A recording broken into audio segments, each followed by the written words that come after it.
ചെറിയ പെരുന്നാൾ, വിഷു അടക്കമുള്ള ആഘോഷ പരിപാടികൾ വരുന്നതുകൊണ്ട് തന്നെ ചെറിയ ഇടവേള പര്യടന പരിപാടികൾക്ക് നടക്കുകയാണ്. വിഷുവിന് ശേഷം വീണ്ടും വാഹനങ്ങളിലേറിയുള്ള പര്യടനം തുടരും.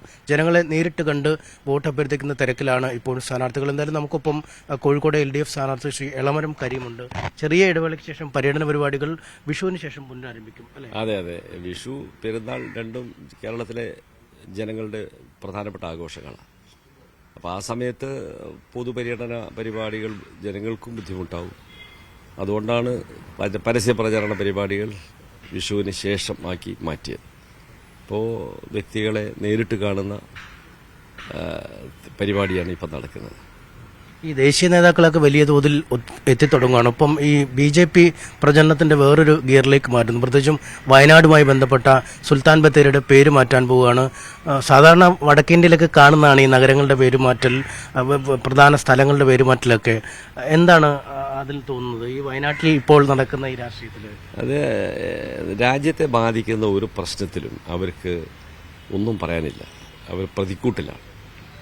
കഴിഞ്ഞ 10 വർഷക്കാലത്തെ BJP ഗവൺമെന്റിന്റെ ഭരണ നടപടികൾ ജനങ്ങൾ പൊതുവിൽ അസംതൃപ്തരാണ്.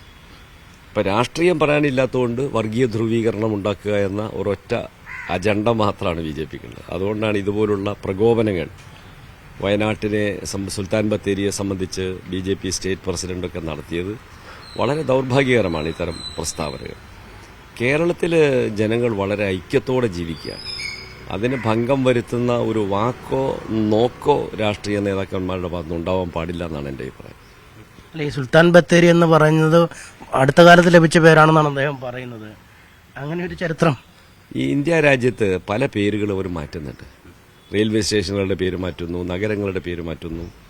വടക്കേ ഇന്ത്യയിൽ അത് RSS അജണ്ടയാണ്. കേരളത്തിൽ അതൊന്നും നടക്കുന്നതല്ല. വെറുതെ ഒരു കൺഫ്യൂഷൻ ഉണ്ടാക്കാൻ പ്രചരണം നടത്തുന്നതല്ലാതെ അവരാഗ്രഹിക്കുന്ന വിധത്തിൽ ഒന്നും കേരളത്തിൽ നടക്കാൻ പോകുന്നില്ല. അല്ല, അത്തരം പേരുമാറ്റങ്ങൾ നടക്കില്ല എന്ന് തന്നെയാണ്. തീർച്ചയായും അതൊന്നും BJP തീരുമാനിക്കേണ്ടതല്ല. കേരളത്തിൽ സ്ഥലനാമം വല്ലതും മാറ്റം വരുത്തണോ വേണ്ടയോ എന്നൊക്കെ തീരുമാനിക്കാനുള്ള സംവിധാനങ്ങൾ കേരളത്തിലുണ്ട്. ഇതൊന്നും BJPയുടെ ഒരു സ്റ്റേറ്റ് കമ്മിറ്റി പ്രസിഡന്റ് പറയേണ്ടതല്ല. അതിനനുസരിച്ച് മാറ്റം വരുത്താൻ ഇത് BJP ഗവൺമെന്റ് അല്ലല്ലോ.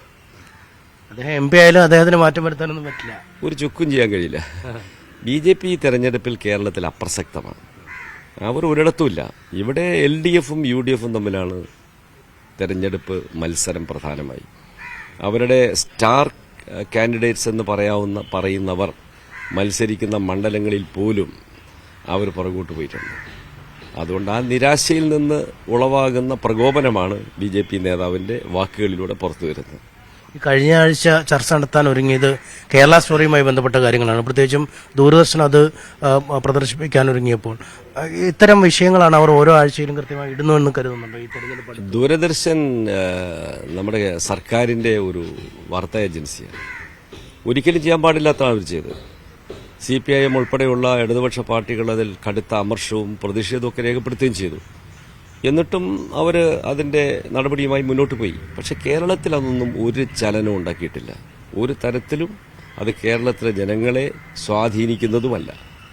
ഈ പാനൂർ പോലുള്ള വിഷയങ്ങളും വരുന്നുണ്ട്. അത് എന്തെങ്കിലും കുറവ് വരുത്താനുള്ള സാധ്യതയുണ്ടോ?